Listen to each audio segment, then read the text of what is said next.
In this video, I want to talk about my design process. So obviously the first thing we get is the checklist um, of the works. So what I'm really interested in here is what is it made of, and obviously the dimensions. With those checklists, we usually get the pictures of previous installs or studio shots of each object. With those in hand, I can start designing the digital models. Usually I'm using SketchUp here. So then we can start solving any problems that we will see. In this case, we have these embroidered napkins that needed to be under glass, and we didn't have a display case, so started brainstorming a wall-hung display case, and we were concerned with reflection, so I'm able to look at a few different options. Once I've identified an option that I think will work, I can mock up that display case in SketchUp again and do a cut list, make sure we're using our materials as efficiently as possible.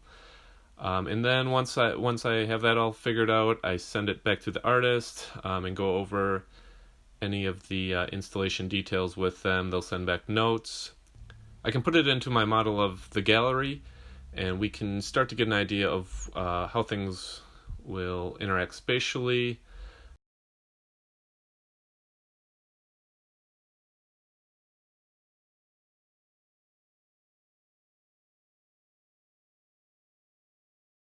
We can see what existing pedestals and cases we have that will work for these objects, and if we need to build additional cases or pedestals, we can move gallery furniture around, see if there's any AV aspects that require power, and we can get that all planned out.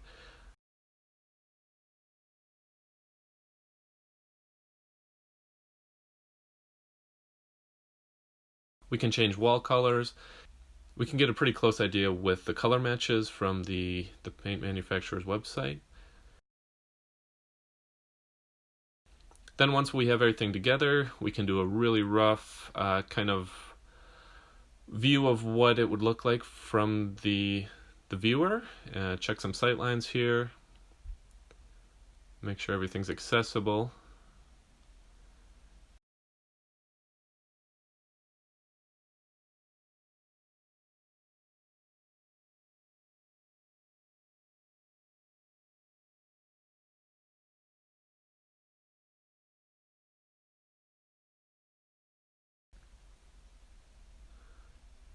So this is a different show, but next step in the process, I throw the ceiling back on there, and we can start throwing some lights in here actually, and pull some light levels, check for reflections again. So what I did is I built a library of our bulbs we had in the museum, and these are IES files. You can get them from manufacturers, and they're pretty accurate, and there's a digital light meter. You can pull levels straight from here. So once we get that all set, we'll render it out, and we can get a much better fully realized rendering to walk through here.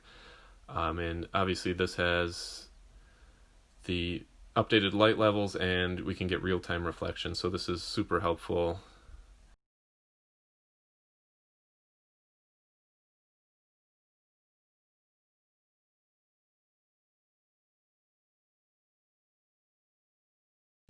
The show is Shakespeare's first folio, so it's really focusing on this one case. It looks a little empty, but it was a requirement. So we can just start to see how things work spatially.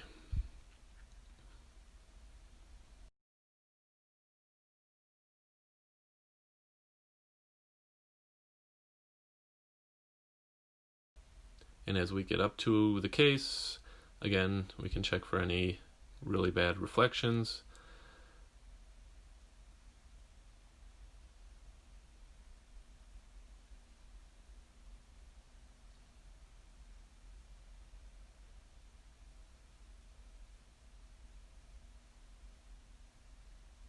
And then checking our sightlines again, this leads into a kind of a sister show of Shakespeare posters from his plays throughout the years.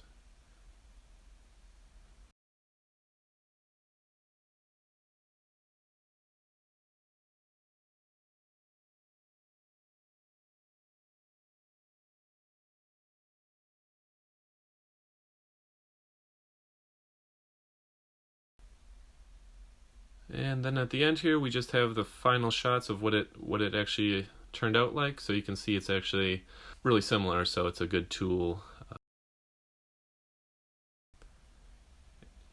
And here's the embroidery show that we were looking at originally. So you can see how close the digital version is to the fully realized project.